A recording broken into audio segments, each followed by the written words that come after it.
Hello viewers, the much anticipated Spec 3 and Power Pack have just dropped in Gran Turismo 7. Let's jump into the game and see how good this is. One of the first things you'll notice as you jump in is this brand new intro which covers some of the tracks and cars they've added into the game. And then when you load into the game, on the main menu at the bottom, we've got the boat for the Power Pack. This is the first ever paid DLC in Gran Turismo 7. I'm going to cover that later in the video. There are timestamps down below if you want to skip to that.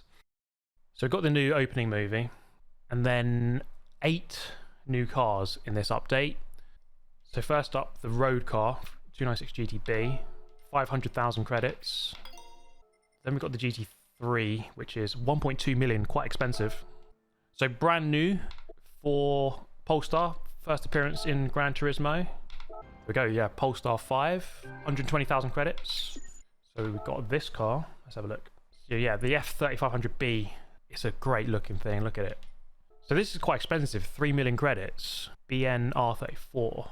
And then we've got the Mitsubishi FTO somewhere. So yeah, here we go, Mitsubishi FTO, 35,000. That's a really classic Gran Turismo car, isn't it? Look at it. So yeah, 35,000 for the Mitsubishi FTO.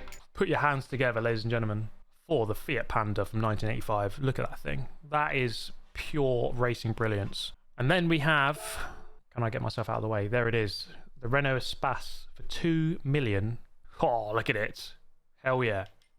So here we go. Yas Marina, as you can see, has been added to the bottom right of the map. There is only one configuration with this track, so it's just the full course. So there's none of the short versions. And when you jump into the races, you can see just how spectacular the circuits look. So this is Yas Marina at night time, driving underneath a hotel. Looks absolutely spectacular. Once again, the modelling and the lighting, Gran Turismo have done a really good job. In terms of the racing, I loaded up a couple of races here. This is the Group 3 race and turned out to be really good fun. This is in the F3500B, which was added in this update as well. This made for some really close racing. I'm presuming in the upcoming weeks, these tracks will be included as daily races to some extent, and that bodes well because the racing was really good. Moving to Circuit Gilles Villeneuve, this was a really cool addition. I really like that they've added this track. You don't see it often in racing games, but I think it's a really good choice. And once again, the way they've modelled it is absolutely amazing. The lighting, once again, really good. And having played it here, it made for it's just a fun circuit. I really enjoyed it. I think Route 4 it works, Route 3 it works. Obviously they race F1 around here. The chicane at the end of the lap really tricky to get right, really narrow. So it's a very good challenge. And it's a circuit that I can imagine some really fun races. And you know, I actually loaded some online races here into the lobby mode, and we had some really good battles. As you can see, really close. A lot of chicanes here at Circuit Gilles Villeneuve. Makes things quite tricky to get right. If you outbrake yourself, you're very likely to get a penalty. The hairpin at the bottom end of the track here, always going to be a bit of a sticking point. Likewise, as I mentioned, the chicane at the end and the Wall of Champions to round out the lap. So a really good couple of circuits here, which I really enjoyed. I found that the best way to take the chicane is to really just hammer the curbs and just deal with the consequences later. And many of us know this circuit for one of the most famous F1 races ever in 2011 when it rained very heavily. I did see if there were any wet weather conditions with this track. However, there are not. You can just have it going very cloudy, that's about it. Now we have circuit experience for Yas Marina, of course, 1.2 million credits on offer, 200,000 for bronze, 1 million for gold. Likewise, exactly the same for Circuit Gilles Villeneuve. And oddly enough, they added Eiger Nordwand in reverse as another circuit experience for you to get 1.2 million credits. Something really crazy. I don't know why they've done this, but they've added Nürburgring in reverse. What the hell? That dot is going backwards. What the hell? No. Oh, it feels wrong. No, you can't do this to me. Oh, this is the most cursed thing I've ever done in my life. What the hell? Under the Bilstein Bridge? Who thought of this? Whose idea is this? This is stupid. Yeah, very quickly, there are 7 new World Circuit events, as you can see. 3 for Yas Marina, 2 for Circus du Villeneuve, then we've got a new one for Blue Moon, 1 for Goodwood. So that takes the event races total back to 254. So another 7. Should be quite fun. 10 laps to Yas Marina, 15 in a Group 1 car. That'll be quite good. I think in Group 1 cars, that track will be quite good. In Spec 3, the collector level cap has been raised from 50 to 70. Drivers already at level 50 will be upgraded to new levels using the points they accumulated since reaching the cap. So I'm on 50 with 591. Let's see what we get. Straight to 70. Well, that was easy, wasn't it? And we get the invitations for all of the invitation cars that you haven't already got. Actually, no, you get all of them again. So I've got the Citroen invitation. I've finally unlocked this car after 3.5 years of waiting for this stupid invitation. I'll get it. And you get all of the invitations that you didn't get before. So that's really good.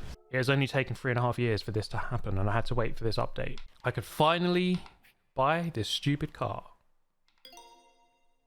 Yes! Get in there, Lewis. And we hit 600,000 points as well. We also have 4 new cafe menus, 48, 49, 50, 51. Yep, so when you jump into the extra menus, I happen to have the cars already, so I get the prizes straight away. Now, this isn't really anything new. However, they have added something slightly different, which is the seasonal menus.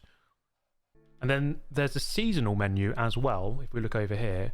So there's something new. It's kind of hidden at the top right. A selection of cars that are in season. I mean, I don't know exactly what in season means. Collect all the cars within the allotted time to receive a present. So I've acquired all those 3 cars, received the award, 6-star roulette ticket. So it's just another fun way of collecting cars, I suppose. Another way to get some prizes. Nothing too major there. So tyres, we have Japanese tyre maker Dunlop has been added. It's basically just an aesthetic thing. So Dunlop's in the game as the main brand of tyres rather than Michelin. Doesn't change the physics or anything. It's just purely advertising kind of thing. Next up, we have the data logger. This is a really important mode for anyone who's looking to significantly improve their speed on this game. So what you're seeing here is me comparing my own lap time to the #1 time in the world for the Daily Race B Group 3 race at Lago Maggiore. And what you do here is you look at all the data. You can see the different racing lines that myself and the #1 time took. You can also look at all the different throttle and brake traces and RPM and gear choices. And by doing this, you can study the fastest laps in the world and see what they're doing different to you. See exactly where you're losing and gaining time. So this is a really, really cool feature and definitely one I'm going to be making the most of. When the Spec 3 update was first announced, they said there was going to be some changes to sport mode. I think this got a lot of us very excited. However, if you go through the patch notes on the website, as you can see, all of the multiplayer changes are to the lobby function rather than the sport mode. So there's no Daily Race D, there's no extra players in sport mode. There is just these changes. They are quite good changes and they allow for better, let's say, league racing or private lobby racing. So you can basically create a private lobby, have a room ID, which you can send to people to allow them to enter your lobby, essentially. You can also change the minimum number of pit stops and the required tyres to just make the races a bit more authentic as well. Okay then, over to the Power Pack, the first ever paid DLC for Gran Turismo. The price, $30, 30 euros or £25 in the UK. Now my initial thought on this is probably a little bit overpriced. Allow me to explain. Now firstly, don't make the mistake that I made of accidentally buying these 5 million credits, which are priced exactly the same as the Power Pack. If we forget about that and move into the Power Pack, which is unlocked with the boat at the bottom of the screen, you will then be greeted with this menu. So we have 50 new events in a big sort of web or tree, however you want to call it. And then within this mode, you have 6 different themes. You have America, Europe, Japan, tuning, there's classic races, and then there's one for Nürburgring as well. So you can see they're on the 6 different colors. So as you select one of the events, you are proposed 3 different cars. You can choose a slightly slower car to earn more credits. And each of these races has these 3 different options. For each of these races, you're then put into a practice qualifying race format. My personal opinion is that the format is a little bit long. It is quite authentic. If you want more of an authentic experience, then this is great. And it's a good way to learn the tracks and the different cars that you're going to be racing.